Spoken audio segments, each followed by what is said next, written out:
दोस्तों आज हम बात करने वाले हैं दुनिया के सबसे ऊंचे पर्वत के बारे में। यहाँ पहुँचना हर पर्वतारोही का एक सपना होता है। जी हाँ दोस्तों, हम बात कर रहे हैं एवरेस्ट की। नेपाल और तिब्बत एशिया में स्थित माउंट एवरेस्ट को पहली बार 1852 में सबसे ऊंची चोटी के रूप में पहचाना गया था, जो राष्ट्रीय महासागरीय और वायुमंडलीय प्रशासन के अनुसार अपने शिखर पर लगभग 29,031 फीट तक पहुँच गया था।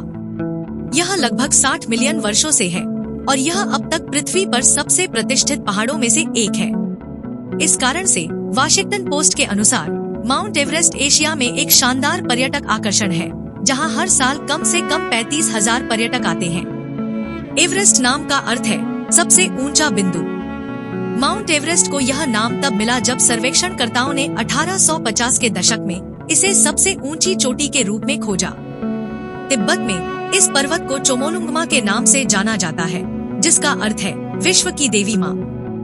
दूसरी ओर मोंटाना स्टेट यूनिवर्सिटी के अनुसार इसे नेपाल में सागरमाथा कहा जाता है और इसका अर्थ है आकाश की देवी। अन्य पर्वतों की तुलना में माउंट एवरेस्ट वर्तमान में दुनिया का सबसे ऊंचा पर्वत है, जिसकी समुद्र तल से ऊंचाई लगभग 29,030 फीट है। भूगर्भीय उत्थान के कारण माउंट एवरेस्ट हर साल कम से कम 4 मिलीमीटर बढ़ता रहता है। यही कारण है कि इस पर्वत की वास्तविक ऊंचाई को लेकर बहुत सारे विरोधाभास और विवाद हैं, जैसा कि बीबीसी न्यूज ने बताया है। अब तक विभिन्न देशों के सर्वेक्षणकर्ताओं ने वास्तविक ऊंचाई निर्धारित करने के लिए माउंट एवरेस्ट की ऊंचाई को कई बार मापा है। माउंट एवरेस्ट की 2 ऊंचाइयां हैं, जो चीन और नेपाल दोनों में स्वीकार्य हैं। चोटी पर बर्फ या बर्फ की परत के साथ ऊंचाई 8,848 मीटर है, जबकि चट्टान की ऊंचाई 8,843 मीटर है। इस पर्वत का आकार 3 तरफा पिरामिड जैसा है, जिसमें 3 चेहरे और लकीरें हैं, जबकि हर चेहरा चट्टान जैसा कठोर है। इसमें ज्यादातर बर्फ है। मानसून के बाद सितंबर में उच्च स्तर की बर्फबारी होती है। माउंट एवरेस्ट के आसपास की कठोर जलवायु के बावजूद पहाड़ के आधार से 5,700 मीटर की ऊंचाई तक पौधे अभी भी पनपने में कामयाब होते हैं। इस पहाड़ पर आम पौधों में बांस, नीले चीड़, बर्च, जुनिपर और रोडोडेंड्रोन शामिल हैं। हालांकि यहाँ वनस्पति सीमित है। हालांकि माउंट एवरेस्ट की चोटी पर कोई जीवित चीज नहीं है, लेकिन आप 6,000 मीटर की ऊंचाई पर हिम तेंदुआ, हिमालयन याक और हिमालयन ताहर जैसे जानवर पा सकते हैं। 1921 में ब्रिटिश पर्वतारोहियों ने पहाड़ की चोटी पर चढ़ने का पहला प्रयास किया। चूँकि वे कभी जीवित वापस नहीं आ पाए, इसलिए यह अभी भी ज्ञात नहीं है कि वे शिखर तक पहुँचे या नहीं।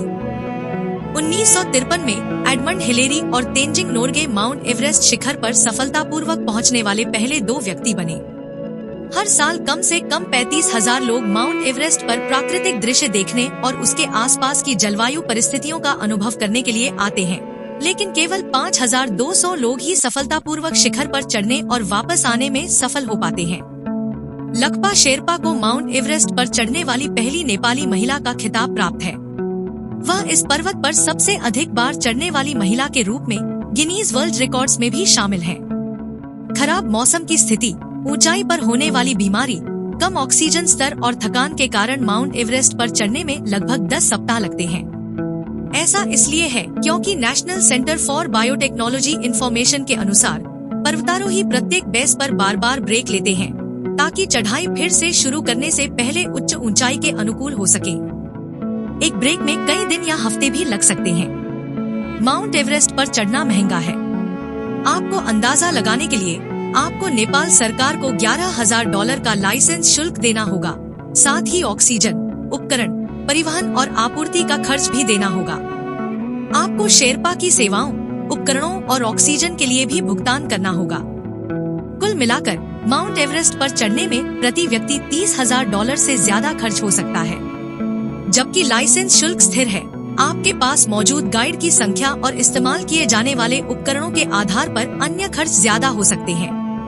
ऊंचाई पर माउंट एवरेस्ट बर्फ और बर्फ से ढका रहता है और इससे पर्वतारोहियों को शीतदंश का खतरा रहता है। इसलिए चढ़ाई अभियान पर जाते समय गर्म कपड़े पहनना और सही गियर रखना समझदारी है।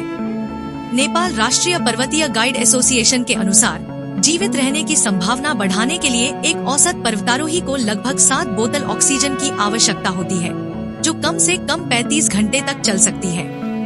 अगर आपको यह वीडियो पसंद आई हो तो वीडियो को लाइक और शेयर करें। साथ ही साथ अगर आप चैनल पर नए हैं या आपने अभी तक चैनल को सब्सक्राइब नहीं किया है तो प्लीज चैनल को सब्सक्राइब करना ना भूले। मिलते हैं आपसे फिर किसी नए वीडियो में, तब तक के लिए नमस्कार। जय श्री राम।